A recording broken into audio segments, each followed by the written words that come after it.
Okay, a little technical difficulty there. Here we go.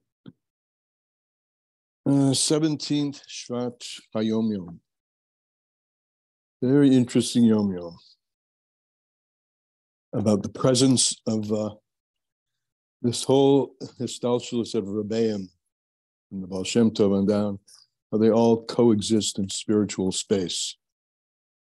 So it starts. This is apparently Shabbos Shuvah, because the first thing it says is there's a custom of eating buckwheat on that day. And then it goes on. Shabbos Shira. Shabbos Shira. What did I say? What did I say? Shabbos Shuvah. Oh, I said Shuvah. Yeah, Shabbos Shira. One thing at a time. No good. On Shabbos Bashalach, the Tzemach Tzedek said the mimer, Ru'uki Hashem, see that Hashem, which is printed in the Likutei Torah, that's just the beginning of it. And afterwards, the Tzemach Tzedek said to his son, which is the grandfather of the Frierdiker Rebbe, the Rebbe Maharash, he said, the Tzemach Tzedek said, on Shabbos Pashas Bashalach in 1805, my grandfather, the Alter Rebbe, said this mimer. In other words, the mimer beginning with the same Divrei Hamaskil, the same beginning words. And afterwards, he, the Alter Rebbe, sent for me, the Tzemach Tzedek, and told me that in 1769, when he was in Mezrich, the Maggid, Mezrich Maggid, summoned him to his room and told him that on Shabbos, Pashas B'Shalach, the Baal Shem Tov said in Maimer, on the Heshif Hayam Lifnei Boker, Leitona. This is a Maimer about the splitting of the Red Sea and the waters coming back, and the pasuk says in Shmos that the waters return Leitona to their strength, to their power. At dawn, I translate, at dawn, the sea returned to its strength, quoting the rabbinic play on the last word. Leitanu, Litnai, could also mean its stipulation. In other words, the water had, maybe some of you know this, there's a midrash that says that when Hashem created the waters, he said, I'm creating you on condition, on condition that when the time comes that I tell you to split, you will split. And then when that time came, that was Kriyas Yamsuf. And the commentaries tell us that all the waters in the world split because they were created with that condition. That was one of its conditions. In 1761, excuse me, a year after the Baal Shem Tov passing, the Maggid continued his story. He said, my Rebbe, the Baal Shem Tov, came to me. This is, of course, after his passing. He said the mimer, from Shamayim down, he said the mimer, and added an explanation of the subject doing his will, that should do his will in contrast to his word. And he doesn't say here what that explanation was. There's a footnote over here. When the Jewish people are doing his word, his will, it's a quote from Tillim, and then it says, those who obey his word, and then it says, for a detailed explanation, look elsewhere. But anyway, the point being that this, as I said at the beginning, this continuity of hashpah from Rebbe to Rebbe, from the upper worlds to the lower worlds. He said this mimer to me. Then the Maggid repeated the mimer to the Alter Rebbe. This mimer that the Baal Shem Tov told the Mezrich Maggid from Shemayim, the Maggid down there below, repeated it to the Alter Rebbe, adding an interpretation of River Ganai, part of me, which is similar to Kriyat Yam, the splitting of the Red Sea. This refers to, and in my edition there's a footnote here that tells me, so I don't have to look it up, in the Gemara in Hulin, it says that Pinchas ben Yair was able to split the waters, and bring down. He's able to perform a miracle. He was able to bring waters down from the heavens.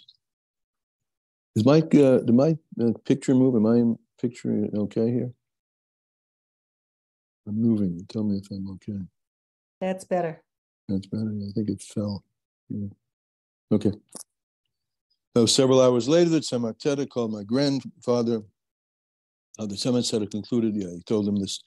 The Tzemach Tzedek concluded that today the Baal Shem Tov, now the Tzemach Tzedek is having a vision, an experience. Today the Baal Shem Tov, the Maggid, and my grandfather, the Alter Rebbe, They all came to me, and each repeated the mimer in his own style. Several hours later, the Tzemach Tzedek called my grandfather, the Rebbe Maharash, again and told him an interpretation of the mimer. So here we see the Stalshlus of Rebbeim doesn't end. When the Rebbe is in Shemayim, he is totally in communication with those down here below. All right. Back to our Tanya, our story. Can I, Rabbi Kamen, can I request that today's Tanya be L'Refuah Shalema of Sholem ben Fruma, my friend's baby? Sholem ben Fruma? Yeah, L'Refuah Shalema. L'Refuah Shalema b'Korev. Amen. Amen. Page 328, beginning chapter 25. Excuse me. And in this edition, page Lamed Aleph, chapter 25. Okay. Zehu, this is.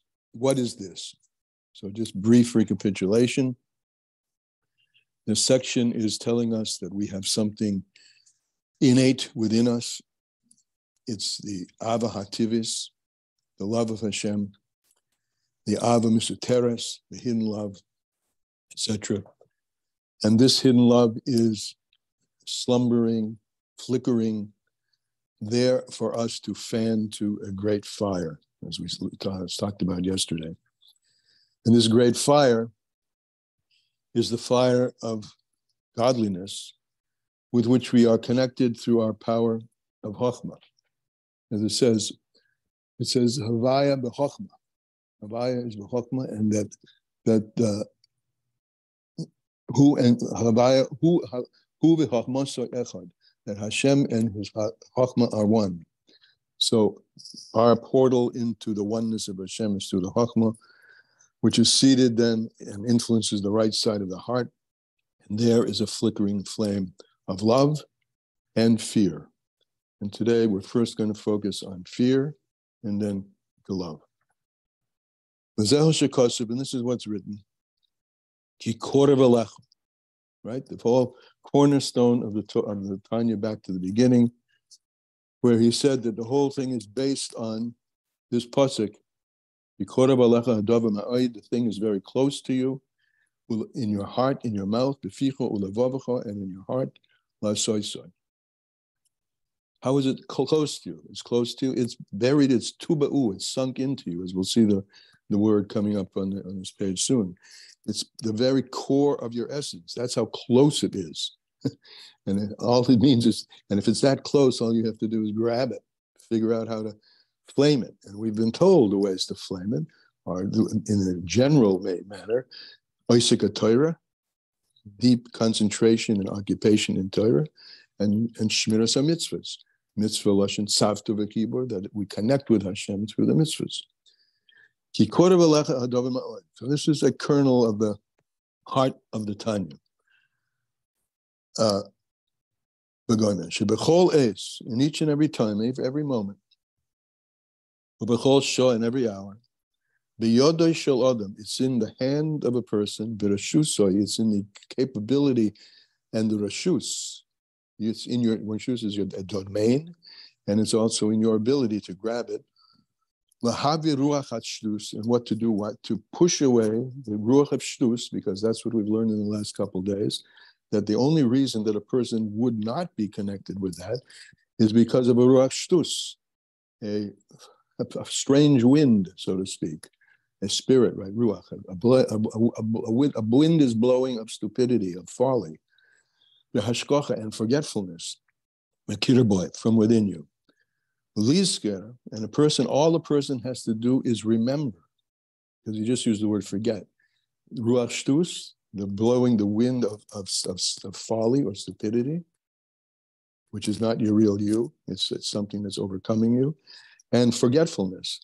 So all a person really has to do is remember who and what you really are. In order to arouse that hidden love in your heart, Hashem Echad, HaMisoteres, which is hidden, Bevadei b'libovo, it's certainly hidden in your heart, B'li shum sofek, without any doubt, it's there.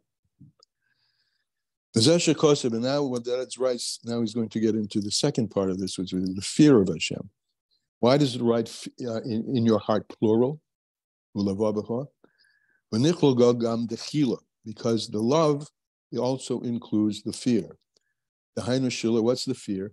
This actually is the source of my little mushal of the fear of the fish to be out of water, the fear of a person to be cut off from oxygen, the fear of a person to fall off a cliff.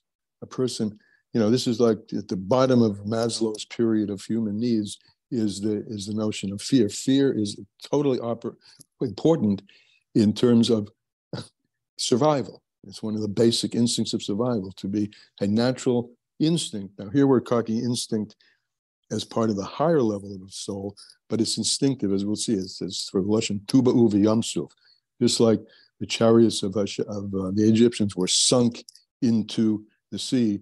Tuba'u, that word tuba'u is teva. It's our nature to be afraid of separation from our life source, as he says now. A person is afraid of separating in any manner from God's blessed oneness. That's our water. That's the source of our life. And a person is willing to give up his physical life without any reason, meaning above reason, without any tam v'seichel. It's planted, it's implanted, it's the nature of a Jew to give up his life without at a level that's beyond understanding at all. L'mayla b'seichel hamusag ela b'teva eloki, and this is where he uses the word. It's in the godly nature of a person. And the play on words it's brought in Chassidus, just like the chariots were sunk in the dirt, so they're sunk deep within us, a godly nature to give up our lives because we would do anything rather than be separated from the source of our life. And we wouldn't do that if we were open to that feeling. That's something which is sunk into our nature, into our godly nature. The kol shechein, and if that's how deep that goes, the shviras atayv is how much more so, since we would give up our life for that. How about something which is a little bit easier than giving up your life, like breaking your taivas,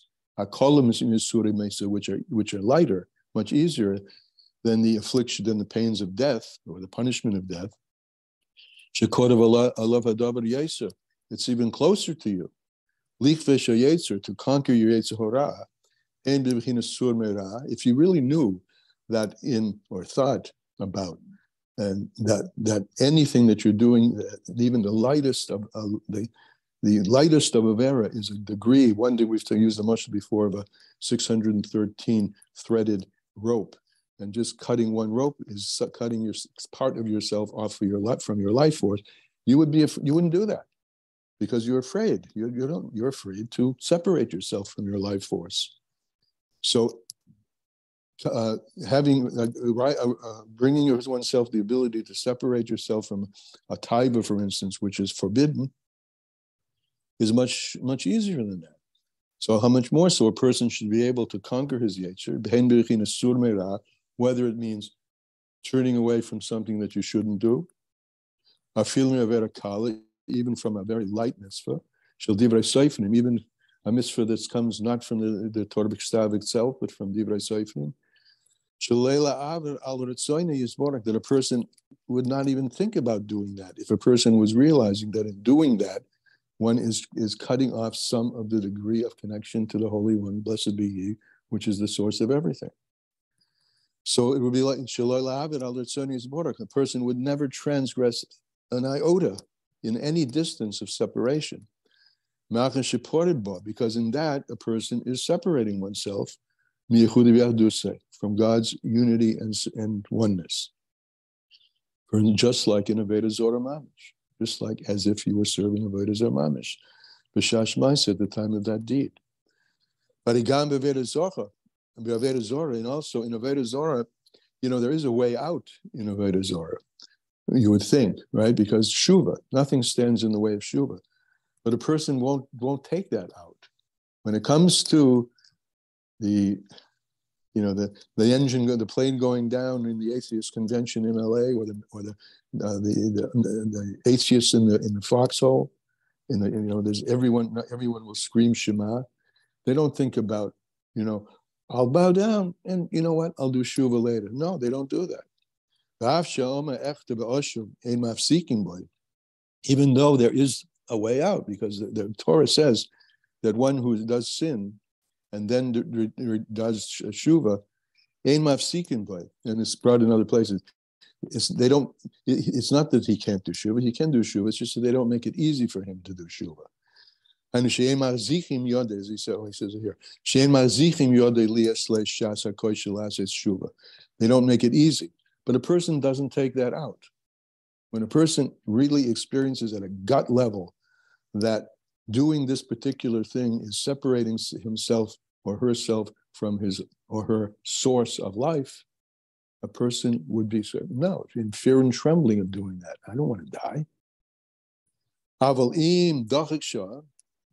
But if you seize the moment, right? So that's the continuation before, that a person could take that out. He said, if I seize the moment and I'll do Shuva, I know that there's nothing that stands in the way of Shuva, but a person doesn't do that. Nevertheless, person doesn't take that out. Every person, every Jewish person stands ready and able to give up their lives for the holiness of Hashem, rather than bow down to Avodah Zarah. Even for a moment, and then saying, okay, and I'll do Shuva later. Why is that? Because of the light of Hashem, which is enclosed in one's soul, which is above time, which is not in the domain of time at all, but rather above time, and that is always there at the deep level, tuba'u, sunk into the person and ruling, dominating the person, as is known. If a person will just listen to that, that's something we have to do with our consciousness when it comes to daily life. When it comes to the gun at your head or the vow down to Avodah Zarah, or the plane diving down and all the engines are failing and it's instinctive. Know that it's instinctive. And because it's instinctive, behave instinctively. It's an interesting thing to say, that our real essential instincts are not just for survival, and not really for survival of the body. Deeper than that is survival of the soul. And listen to that instinct. And that instinct and listening to that instinct is the pathway to the Ava, Misuteres, the hidden love, the Pintele Yid, etc., etc. Well, that's today's Tanya. I think it requires some discussion. Pardon me? What did you say? I said I think it requires some discussion, but somebody else had. Go ahead. No, go ahead. So let's discuss. No, I said I guess that's why it's so important to be in touch with your feelings and with your heart and with your true essence and with your soul, like to right, meditate. But he's saying this is beyond that. It is what you say is of course true, but he's not saying that in this chapter. He's saying that you don't have to think about, this is not a meditative process at all. This is instinctive. It's instinctive that a person is afraid to die. So it's instinctive that a person is afraid to cut the connection to Hashem. And that's why a person will give up his life rather than bow down to a bed. He's not thinking about it at all. This is the short path, the short path to Hashem, to bring to consciousness your instinctive levels. So how do you do that? How do you bring to consciousness instinctive level? By putting yourself in crazy situations? By just, no, of course not. By just knowing what we just said. Just knowing this. I mean, you could call it. I don't think it's enough to intellectualize it. Not intellectually. Knowing that this is knowing in your intellect that this is beyond your intellect, much deeper than your intellect. Know that. Until know what's above you and know that what's above you is inside you. Simple. And if you want to know that it is, well, you don't have to be put to the test. Other people have, and you can see that it's that way. So act that way. If you knew. But the question has come up. Go ahead. The question has come up before. What about the Jews from the Spanish Inquisition? Well, that question came up before, and I didn't have a good answer. I researched a little that I don't know that they were externally observant in that they bowed down, that they went to church and bowed down. All I know is that they hid their Yiddishkeit and did it in secret. I don't know of any information, and I could be wrong. I say I'm not expert in this. I don't think that they bowed down to Avodah Zarah in church. Okay, the kind of discussion I was talking about was that there may be this instinctive, intrinsic connection to a higher source, to your Halak Elokam Imal. But until you have there's so much covering that up. There's so many other worldly concerns that people grow up with. Mm-hmm. And if it's not at all within your field of vision at all, sometimes it does take you're absolutely right. A serious event to wake you up. Absolutely right. But the Alter Rebbe in these pages is putting this in your field of vision. Yeah. Okay. So that somebody who reads Tanya, that's one thing. But the percentage of people, Jewish people in the world that read Tanya, is very small, very minute. Okay. Yeah, but we're talking about why are we learning this, so that it can put things in our field of vision, and we can behave according to what's newly put into our field of vision. Without the test. He's telling, if you'll have the test, you're going to do it. So you know that, right? You've seen hundreds of thousands who have done it. And you know yourself, when put to the test, God forbid you should be put to the real test, things come out.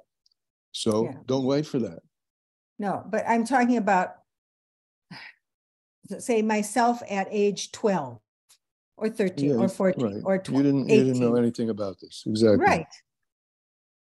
Right. So what? And does it?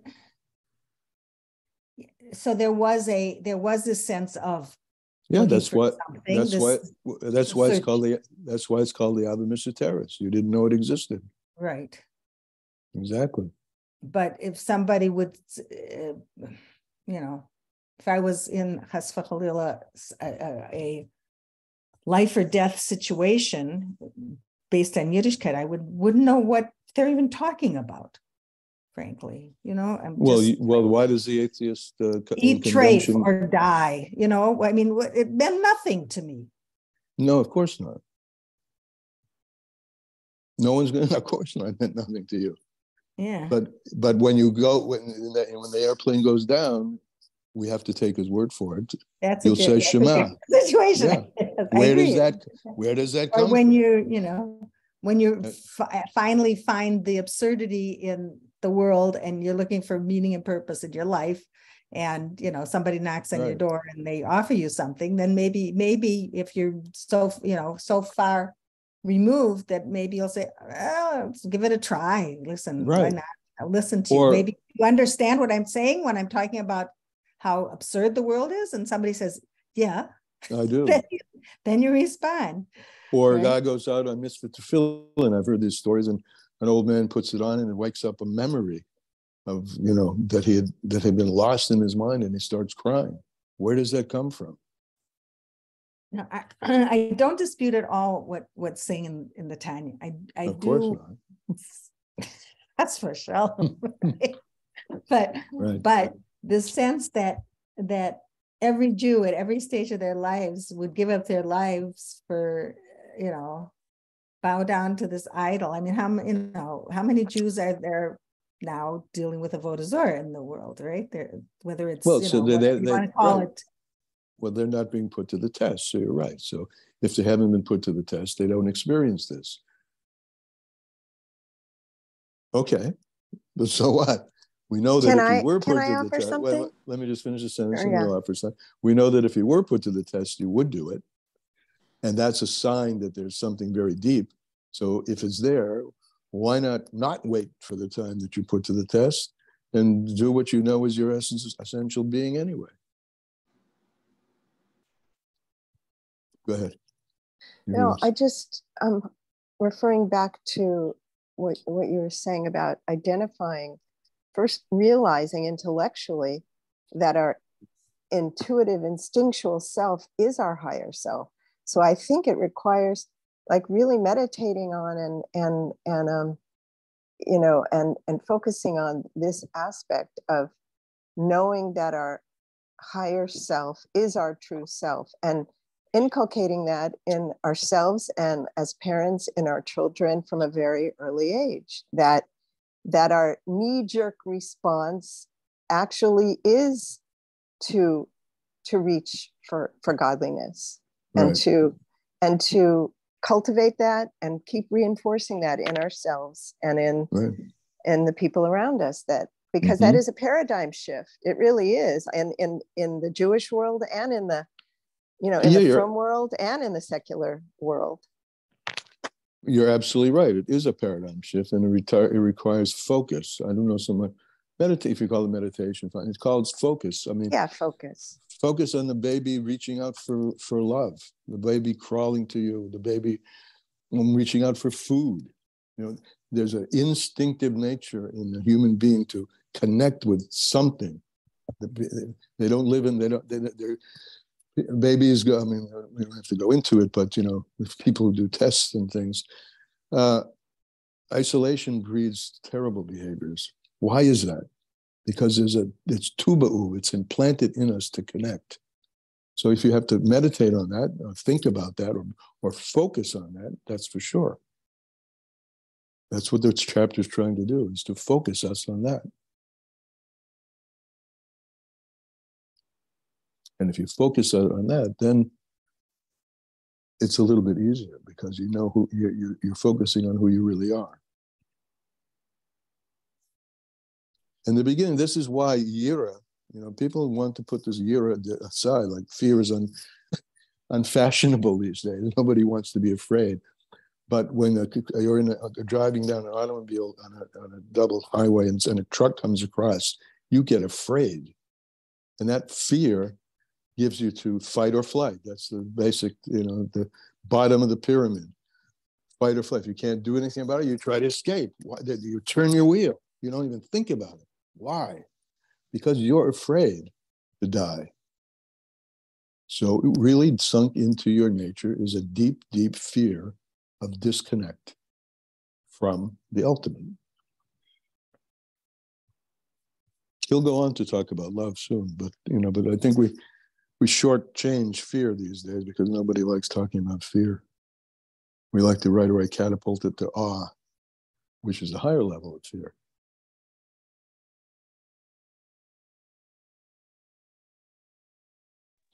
He likes to talk about relationships. Awe is a better translation and it's easier to relate to. Yeah, but this isn't awe.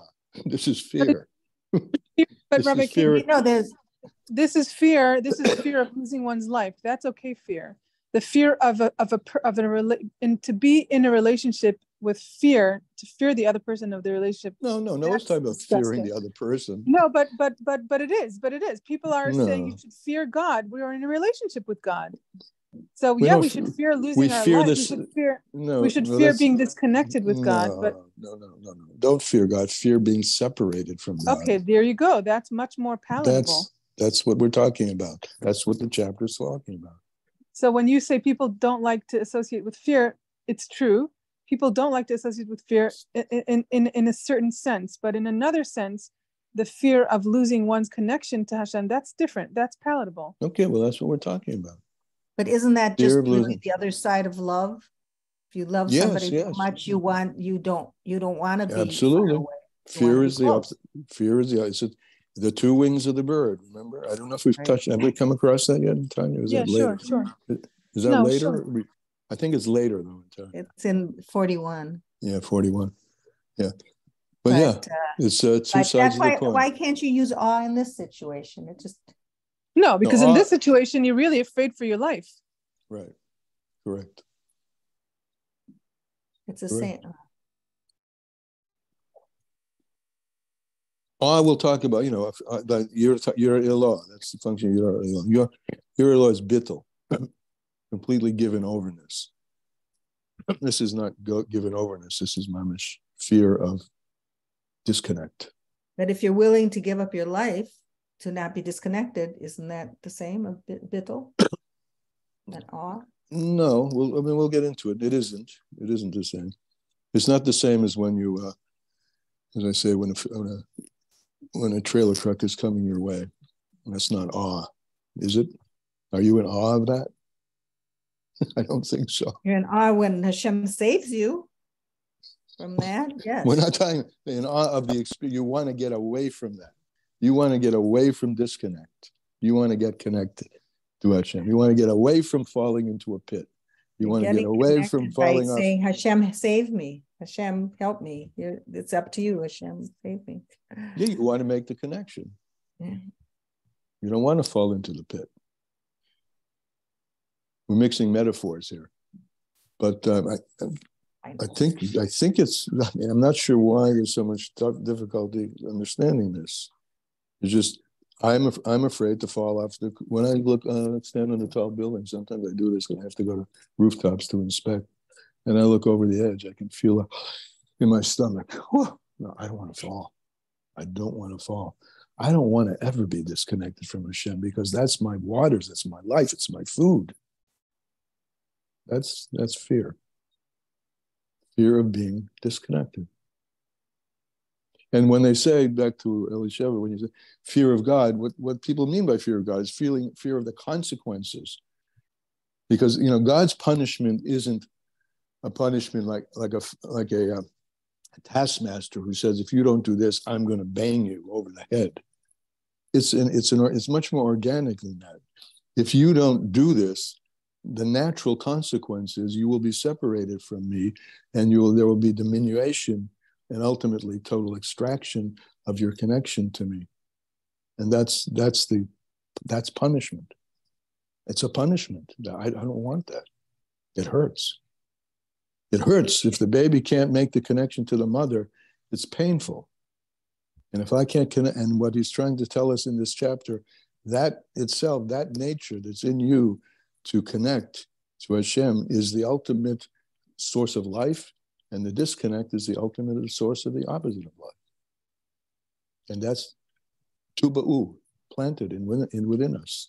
So why would I even think for a moment of doing anything that would lessen that connection?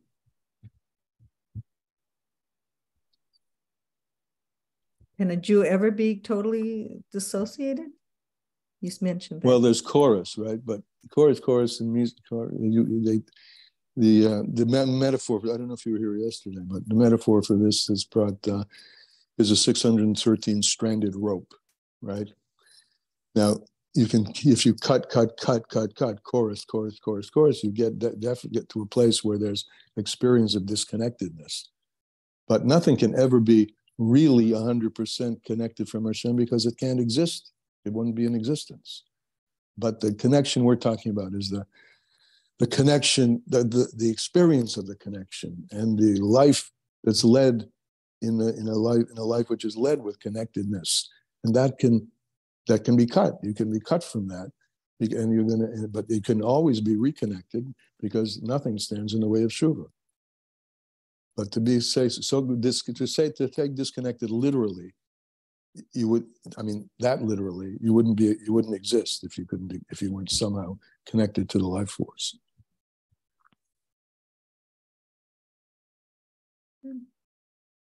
Okay. We don't have all the time in the world. And there's a lot to discuss, and I'm sure these things will come up again. Therefore what? Stay away from Averos. Good. It's nice and simple. Right. Remember Hashem is there with you wherever you are. That's my right. That's Don't good be one. afraid. Don't be afraid of fear. I like that one. Right. All right. Beautiful. Okay. We'll see you tomorrow. All right. Thank you. To be continued. Thank you. Bye-bye.